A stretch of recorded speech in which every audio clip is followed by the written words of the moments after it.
Eu sou Mário Persona e essas são as respostas que eu dei aos que me perguntaram sobre a Bíblia. Você escreveu perguntando o que aconteceu após a minha conversão.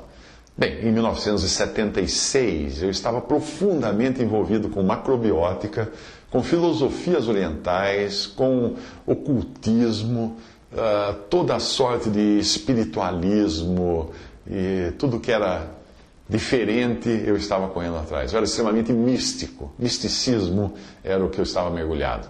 Eu era frequentador assíduo da Associação Macrobiótica de Santos e do restaurante da Dona Rosa, que ficava no centro da cidade de Santos.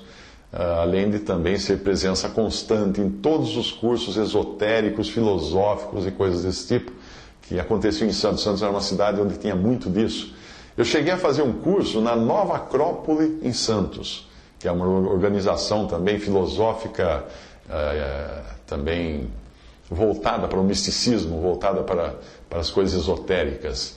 E eu comecei a gostar também da vida alternativa, de uma vida alternativa. Daí, em meados de 78, aconteceu a minha conversão a Cristo. E você pode ler isso num outro site, stories.org.br/angels.html. Tem ali a história contada e também em vídeo, nesse site stories.org.br/angels.html. O que eu não conto ali naquele testemunho que eu dei ali da minha conversão, é que depois que eu me ajoelhei ao lado da minha cama e entreguei a minha vida a Cristo, eu chorei muito, chorei bastante, eu me levantei dali um novo homem. Eu sabia que Jesus tinha morrido por mim e que daquele momento em diante era Ele o piloto da minha vida. Eu acho que isso aconteceu era lá pela 1 ou 2 horas da madrugada. O primeiro pensamento que me ocorreu ali foram os meus livros. Eu tinha uma biblioteca espiritualista que era o meu tesouro. Mais de 200 livros de espiritismo, ocultismo, teosofia, alimentação natural, bruxaria, magia. O que você imaginar tinha ali. Eles eram os elos da corrente que me acorrentavam a incerteza e a confiança própria. Aquela ali era a minha prisão. Sem ninguém me dizer nada, além do Espírito Santo que acabava de vir habitar em mim, eu tive naquele momento da minha conversão a plena convicção de que tudo aquilo era contrário ao que Deus ensinava na Bíblia, na sua palavra. Tudo aquilo girava em torno da confiança no homem. Alguns livros, como o da Seixonoye, diziam que o pecado não existe. Outros diziam que a salvação se dá pelo aperfeiçoamento, pela evolução do homem. Era uma salada de ideias, mas todas elas deixavam Deus de fora. E principalmente negavam categoricamente a eficácia da morte de Cristo para nos salvar. No máximo diziam que ele era um grande profeta, um ser iluminado ou coisa do tipo, mas nunca o que ele é de verdade, Deus e homem, o Filho de Deus encarnado, o eterno Deus. Aí eu abri minha estante, levantei da cama, abri minha estante, e daí eu comecei um trabalho doloroso para os meus dedos, que era rasgar os livros. Sim, fui rasgando o livro. Imagina uma pessoa que saiu das drogas. O que ele faz com a maconha que sobrou, com o crack que sobrou, com a cocaína que sobrou? Ele vai dar para alguém? Não, ele vai jogar na privada, vai jogar fora, vai pôr fogo. Cada página, cada livro que eu rasgava, minha alma ficava mais alegre, mais jubilosa. Você não vai entender isso se você não for convertido a Cristo. Não tem como entender. Aquilo que tinha sido a droga que me iludiu por anos, e por mais que alguns considerem isso um desperdício, um fanatismo, coisa do tipo, é bom lembrar que naquele momento eu não estava mais sob influência de nenhuma religião, nenhuma doutrina, nenhum credo, nada. Eu entendia muito pouco, quase nada da Bíblia, nenhum pastor mandou fazer aquilo, nenhum padre mandou fazer aquilo. Eu não tinha sido ensinado ou pressionado a fazer aquilo por alguma convicção imposta por outras pessoas. Era uma certeza íntima, uma convicção que não dependia de influência externa. Não demorou muito, minhas mãos estavam com bolhas, né? Que de tanto rasgar a página de livro. Experimenta rasgar muito papel, sua mão vai dar bolha. Fiquei com uma bolha em cada mão, no lado aqui do dedão de cada mão, fiquei com uma bolha. Aí eu peguei uma tesoura e comecei a cortar com a tesoura. Formou bolha no dedo que cortava com a tesoura depois. Olha, o dia amanheceu. O sol saiu. Eu morava no Guarujá, num apartamento, morava sozinho. E eu ainda estava ocupado com a limpeza do meu exterior. Limpando as minhas ideias, limpando as coisas que me influenciavam, tirando de perto de mim tudo aquilo que me levava para aquela droga. Da confiança humana, da confiança em mim mesmo, de tentar me salvar por meus próprios meios. O interior, Cristo já tinha limpado, estava se limpando agora o exterior. Cristo já tinha me limpado quando ele morreu na cruz, derramou seu sangue purificador. O sangue de Jesus Cristo, seu Filho, nos purifica de todo pecado. E quando eu criei em Cristo, ele me perdoou de todos os pecados, ele rasgou todas as coisas que tinham contra mim. Sem eu saber, porque só fui ler muito tempo mais tarde, aquilo que eu estava fazendo ali era muito semelhante, ou era igual, idêntico ao que você lê em Atos 19:19. Veja a passagem. Muitos também dos que tinham praticado artes mágicas ajuntaram os seus livros e os queimaram na presença de todos e, calculando o valor deles, acharam que montava 50.000 moedas de prata. Os meus livros não custavam tanto dinheiro assim, mas sem saber eu estava fazendo uma coisa que alguns dos primeiros discípulos de Cristo fizeram em Atos, aqueles que se envolveram justamente com artes mágicas, que seriam na época as bruxarias, as filosofias, as doutrinas orientais ou as coisas desse tipo. Como eu morava num apartamento no Guarujá, eu não podia queimar os meus livros. Então o que eu fiz? Eu enchi 5 sacos grandes de lixo e, para que o zelador do prédio não pensasse que eu tinha ficado louco, não é? Eu jogava um pouco de cada vez no lixo do prédio. Não joguei tudo de uma vez só, ficou uma fila esperando, cada dia um pouquinho. Talvez você vai estranhar a minha maneira de ser, mas o que você acha que um passarinho faria com a sua gaiola se ele fosse forte o suficiente para livrar-se dela depois de conseguir escapar? O que ele faria com aquela gaiola? Ele ia esmagar aquela gaiola, ele ia fazer em pedaços a gaiola. Aquilo que o prendia, ele ia fazer em pedaços. Aí então, eu voltei para o catolicismo. Eu tinha me pregado o evangelho na faculdade, mas a pessoa não me falou de igreja nenhuma, de religião nenhuma, apenas o evangelho de Cristo. E eu me converti em casa e não tive imediatamente contato outra vez com aquela mesma pessoa. Então o que eu fiz? Eu voltei ao catolicismo. Porque é a religião da onde eu vinha, como de cristão, né, de família. Porque eu pensava até que ali seria o único lugar onde se praticava cristianismo. Eu nunca tinha entrado numa igreja evangélica, a não ser para um casamento, numa igreja metodista, eu acho que foi. E nem sabia o que eles faziam lá dentro. Quando eu era criança, a gente sempre aprendia que não, protestante é do diabo, católico é de Deus. Então a gente sempre considerava isso. Tinha um coleguinha que era protestante, não, aquele lá não é de Deus, não vai na missa, né? Na realidade, eu não entendia nada do que era protestantismo, não sabia nada. Você não tinha acesso à informação como tem hoje. A grande maioria no Brasil era de católicos, você não tinha muita pregação de outras doutrinas cristãs no mundo, principalmente no Brasil, né? Nos Estados Unidos era mais protestante. Aí durante um ano eu fui católico, ajudando o padre na missa, organizando um grupo de estudos de jovens, nós estudávamos juntos o Evangelho de João na missa, na Igreja Católica. E embora eu tenha passado por uma conversão muito dramática e tenha mudado totalmente de pensamento nas questões espirituais, ainda eu tinha muitos costumes herdados daquelas filosofias nas quais eu me envolvia. Um deles era a alimentação natural, que não é um costume ruim. É louvável, né? Buscar, ainda mais num tempo como hoje, de tanta comida industrializada e cheia de venenos. Então eu mantinha ainda a minha apreciação por alimentos naturais, pela vida no campo, pela agricultura orgânica e coisas do tipo. Nesse sentido eu continuava pensando da mesma maneira. E por isso, naquele mesmo ano de 1978 que eu me converti, eu trabalhei o ano inteiro no meu trabalho de graduação da Faculdade de Arquitetura. E esse trabalho, o tema que eu escolhi, era um assentamento rural alternativo para populações pobres.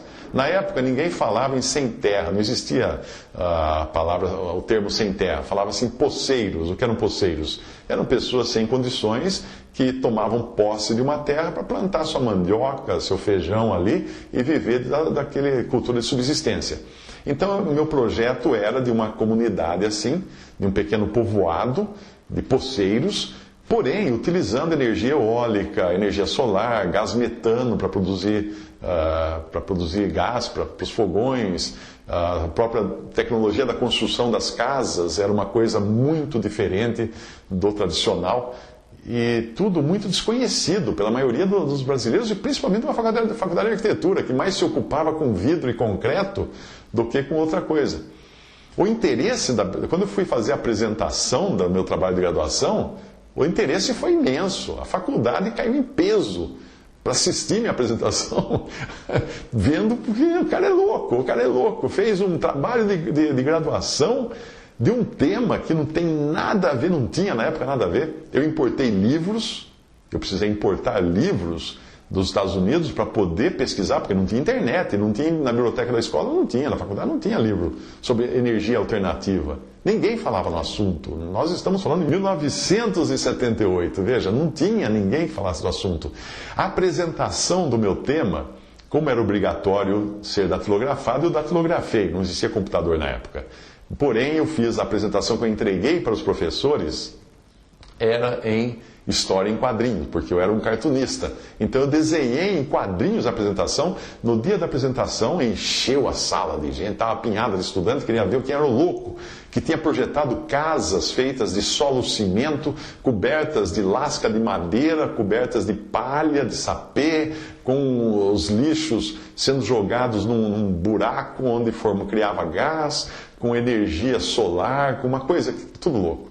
Os professores falaram, mas nós não temos condições de julgar o seu trabalho porque nós não entendemos disso. Entenda que na época ninguém tinha informação a respeito, ninguém falava em conservação do ambiente, nada.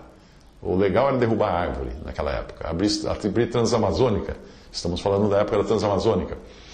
Muito bem, daí continuando com os meus ideais, né, me convertido, ainda carregando um monte de ideias diferentes de vida alternativa na cabeça.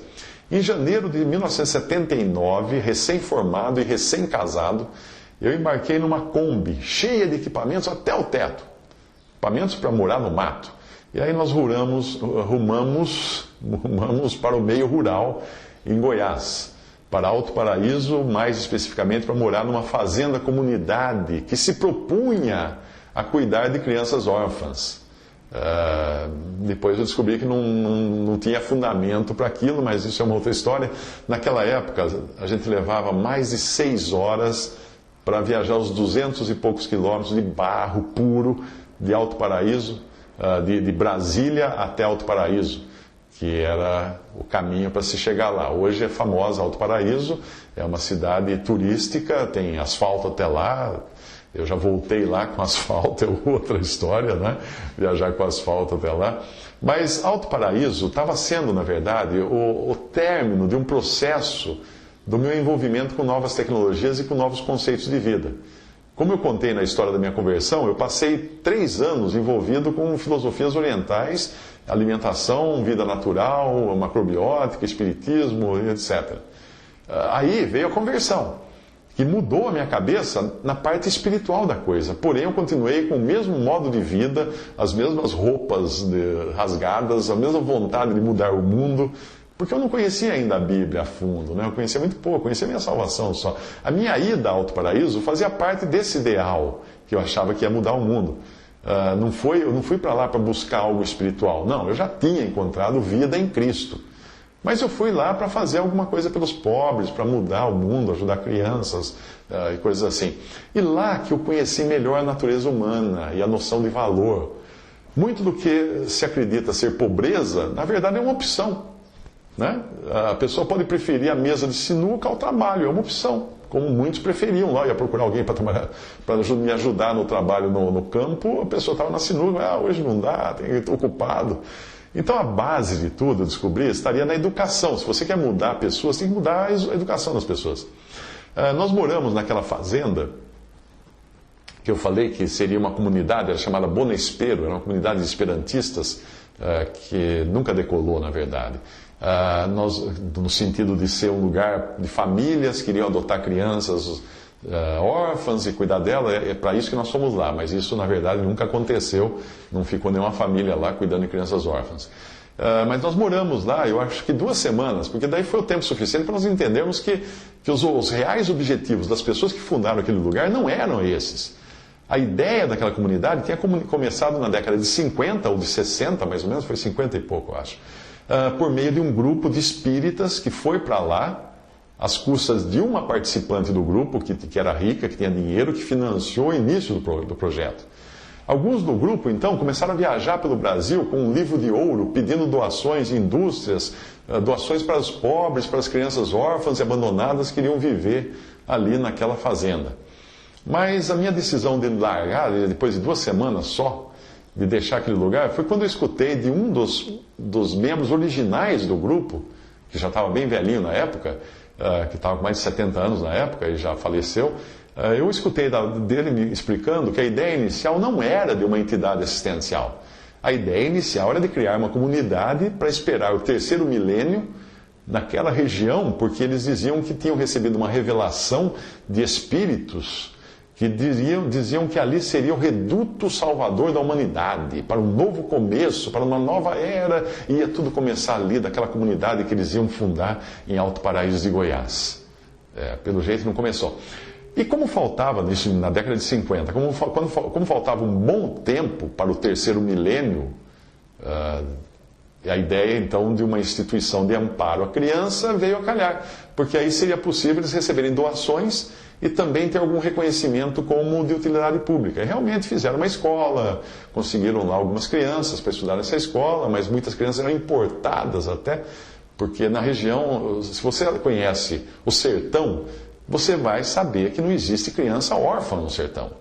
Uma criança que fique órfã, ela é adotada imediatamente por tios, por parentes, por vizinhos, e é criada por esses. Porque se deixar órfã, a onça come. Não é que nem na cidade grande, que crianças órfãs ficam vagando pela rua. Não tem ninguém morando, dormindo na rua, em cidades no sertão, em lugares no sertão. Elas dormem na casa de alguém. Então, no dia que eu soube dessa história contada por um dos fundadores daquela organização, eu fiz as malas. Porque nós já estávamos morando ali só 2 semanas, nós fizemos as malas e falamos, não é aqui. Nós percebemos que não tinha nada lá, não tinha na época crianças abandonadas nas Chapadas dos Veadeiros, não tinha criança abandonada nas Chapadas dos Veadeiros. Aquilo faria sentido na periferia de uma grande cidade, mas não ali no meio do sertão, a 6 horas de viagem terrível até Brasília, em estradas muito precárias. Bom, vamos continuando a história então, nós mudamos downtown, né? A gente estava morando nessa fazenda e em 2 semanas entendemos isso, fomos convidados pelo prefeito de Alto Paraíso para lecionarmos no ginásio que estava faltando professor, mudamos para a cidade, a prefeitura nos emprestou uma casinha bem pequenininha, aí nós compramos um sítio e construímos nossa casa nesse sítio, ali no braço, nós mesmos fizemos a construção, parede, alicerce, telhado, tudo. Não tinha eletricidade, não tinha nada. Nós criamos cabra, galinha, alface, cozinhamos a lenha, andamos de carroça, fizemos tudo como manda o figurino de um bom alternativo. Um bom alternativo que vai viver no mato, né? Vivemos no mato do jeito que o figurino manda. Mas nessa época eu já tinha me afastado do catolicismo, porque eu encontrei muitas diferenças entre o ensino da Bíblia e a doutrina católica. Se você for sincero na sua busca e você examinar as Escrituras, você não conseguirá de sã consciência permanecer num sistema que nega tanto a palavra de Deus quanto o sistema católico. Porque é claro que ele não acredita que a palavra de Deus seja a regra de fé do cristão. Ele acredita que os institutos, o colegiado dos pais da igreja, ou dos santos padres, ou dos papas, seja sim o que deve ser seguido. E, em segundo lugar, a Bíblia. Portanto, quando há uma discrepância entre o que os papas deixaram nas doutrinas e entre o que está na Bíblia, ficam com aquilo que os papas disseram e deixam a Bíblia, relegam a Bíblia ao segundo plano. Muito bem, nós largamos a Igreja Católica, começamos a nos reunir com mais 2 famílias que havia em Alto Paraíso, numa pequena congregação batista, onde não tinha nem pastor, é só 2 famílias que se reuniam ali para ler a Bíblia, pregar o Evangelho. Mas depois de um tempo, nós entendemos que Deus não tinha criado nenhuma denominação ou religião cristã. E aí abandonamos a Igreja Batista e passamos a nos reunir somente ao nome do Senhor Jesus, junto com irmãos no mundo inteiro que fazem a mesma coisa. A maioria desses irmãos congrega em pequenos grupos, sem aquela figura de um pastor na frente, como nós vemos na cristandade, mas seguindo aquilo que você encontra em 1 Coríntios 14, de 26 a 40. Muito bem, enquanto nós morávamos no sítio, a 6 quilômetros do povoado de Alto Paraíso, nós tivemos a nossa primeira filha, chamada Lia, que, graças a Deus, é convertida a Cristo hoje, já é adulta. Depois nós tivemos um outro filho que foi encomendado enquanto nós morávamos em Alto Paraíso, mas nasceu em Limeira. Mas os dois que são convertidos a Cristo. E nós lecionávamos na escola secundária, lá no ginásio, e aproveitávamos para evangelizar os alunos. Sim, havia uma oportunidade muito grande para evangelizar aqueles alunos. Eu soube que alguns mais tarde se converteriam, acabariam se convertendo. Por causa da dificuldade de ir e voltar todos os dias do sítio para a cidade, porque também aquela ideia toda de morar no mato, já tinha acabado o gás, né? E o nosso primeiro fogareiro de gás nós compramos, inclusive, quando tinha nascido nossa filha, a gente ainda morava no sítio. Nós decidimos comprar um terreninho na cidade, fizemos uma casinha pequena, e isso coincidiu quando nós acabamos de mudar para essa casinha, começou um movimento chamado Rumo ao Sol, de pessoas vindas de todo o Brasil que haviam escolhido Alto Paraíso e aquela mesma fazenda onde nós tínhamos morado no começo, para ser um movimento de criar uma nova sociedade, uma sociedade alternativa, tipo aquelas que cantavam Gilberto Gil, Raul Seixas e outros, né, da época. E ali eles achavam que ia começar uma nova civilização, esperar a nova era e coisas do tipo. Bom, eu já estava meio que cansado mais gente para vir buscar a nova era em Alto Paraíso. Depois que eu saí de Alto Paraíso, eu soube que teve muitas novas eras, teve fim de mundo que lotou a cidade de gente, e gente que depois foi embora decepcionada porque o mundo não acabou. Quer dizer, ali é um lugar para você sempre ter uma nova era, tem nova era toda hora lá. Mas para mim a nova era já tinha virado velha era, eu tinha a impressão de já ter assistido aquele filme antes, e todas as suas reprises. Assim que nós nos mudamos para nossa casinha na cidade, chegaram levas de jovens, eu não sei se foram 200 jovens, eu não me lembro bem, mas é por volta disso, ou até mais, porque era um tal de ia e vinha, né, que a gente nem sabia contar. E eles estavam envolvidos exatamente com aquilo que eu também estive envolvido antes. E eles chegavam na cidade, alguns até me conheciam do tempo de macrobiótica. Porque alguns eu conhecia nos restaurantes que eu frequentava, na sociedade macrobiótica que eu frequentava em Santos. Outros me conheciam porque eu era o desenhista das ilustrações, eu era ilustrador de uma revistinha ecológica, underground, chamada Arte e Pensamento Ecológico. Antes de me converter, eu colaborava com ilustrações para essa revista e muitos conheciam lá, Mário Persona na assinatura. Então o que aconteceu? Muitos que chegavam em Alto Paraíso sabiam que eu tinha ido para o campo, que eu tinha ido para Alto Paraíso e iam procurar minha casa. E me achavam minha casa, sabiam que eu estava lá dando aula, mas não sabiam que eu tinha me tornado um crente, que eu tinha me convertido. De qualquer maneira, minha casa se tornou um ponto de encontro. E muitos de todo o Brasil encontravam pousada ali, encontravam uma cama, uma refeição.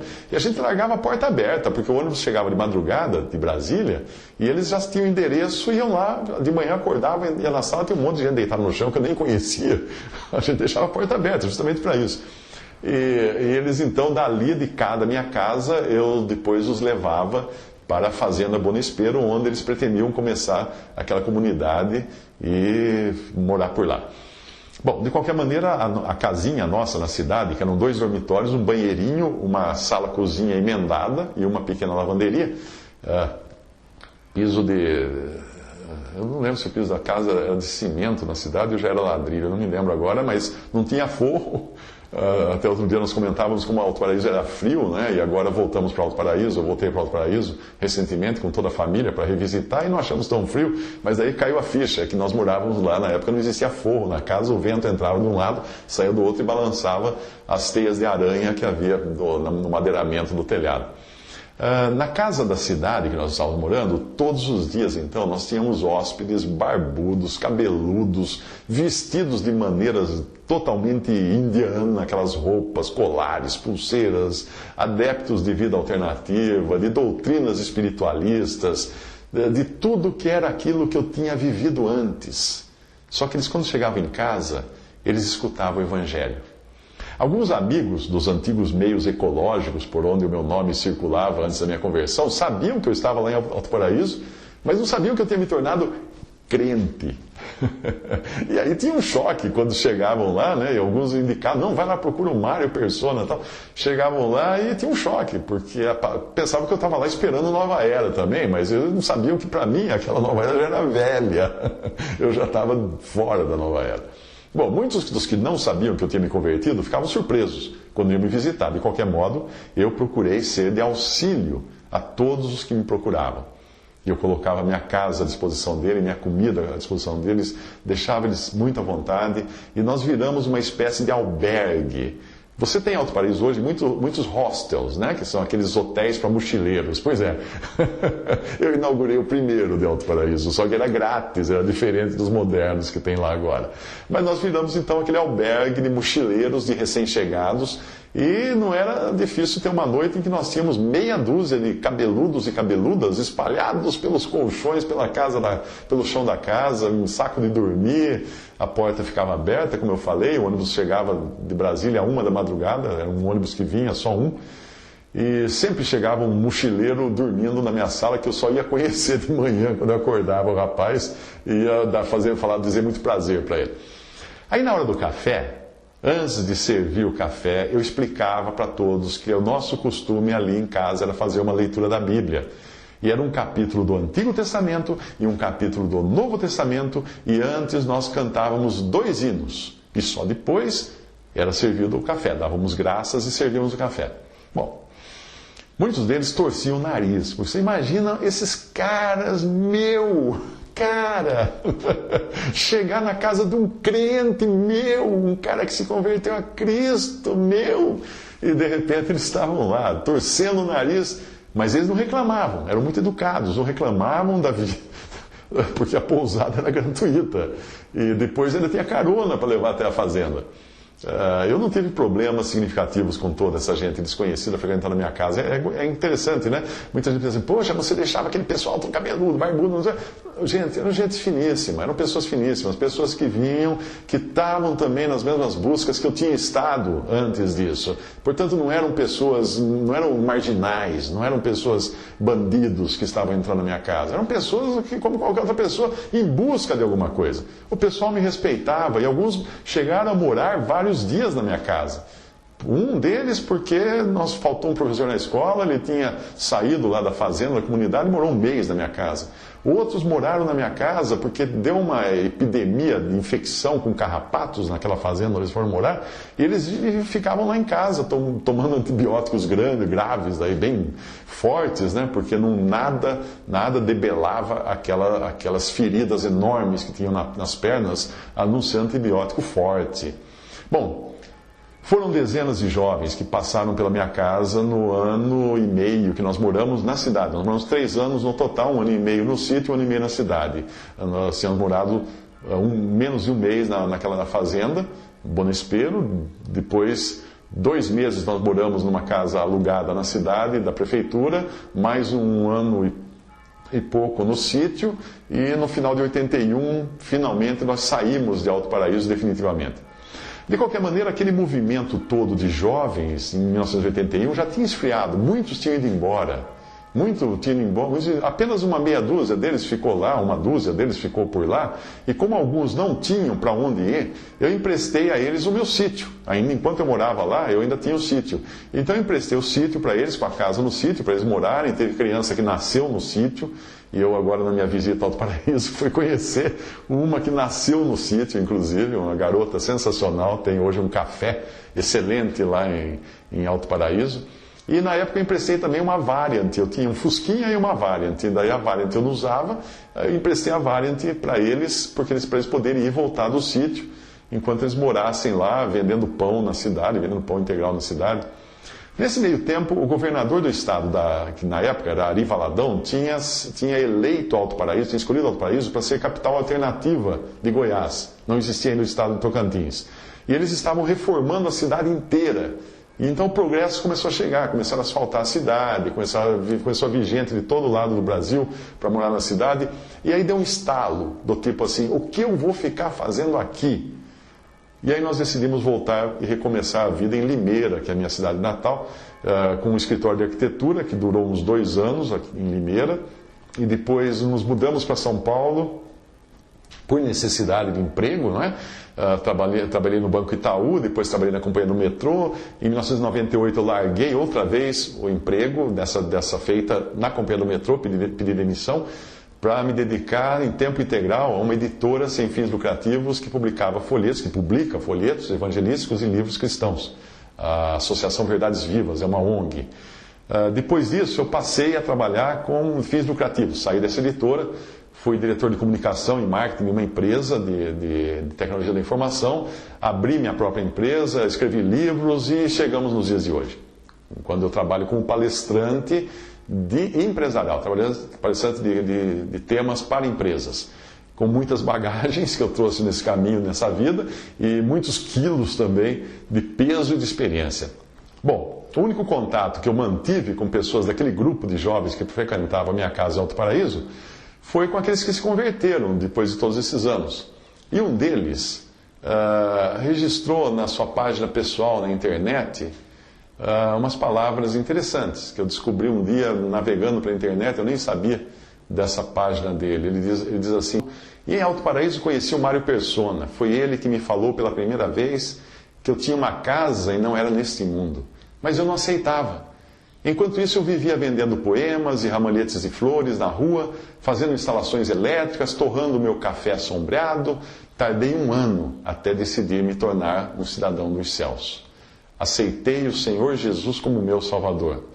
Um dia eu ainda vou escrever um livro contando minhas aventuras nessa busca louca por um significado de vida. Mas eu só encontrei significado de vida quando encontrei a Cristo Jesus, meu Salvador. E eu espero também que aquelas pessoas todas que passaram lá por minha casa, que ouviam a palavra de Deus de manhã, naquele café, que às vezes também voltavam lá para a gente debater sobre a Bíblia até altas horas da noite, e eu espero que eles se convertam um dia a Cristo. Eu voltei com minha família recentemente a Alto Paraíso, com uma viagem de férias de 1 semana, e reencontrei muitas daquelas pessoas queridas que permaneceram lá e que eu espero um dia também reencontrar, mas não mais aqui na terra, mas no céu e na presença de Cristo, o Salvador. Visite respondi.com.br. Visite 3minutos.net.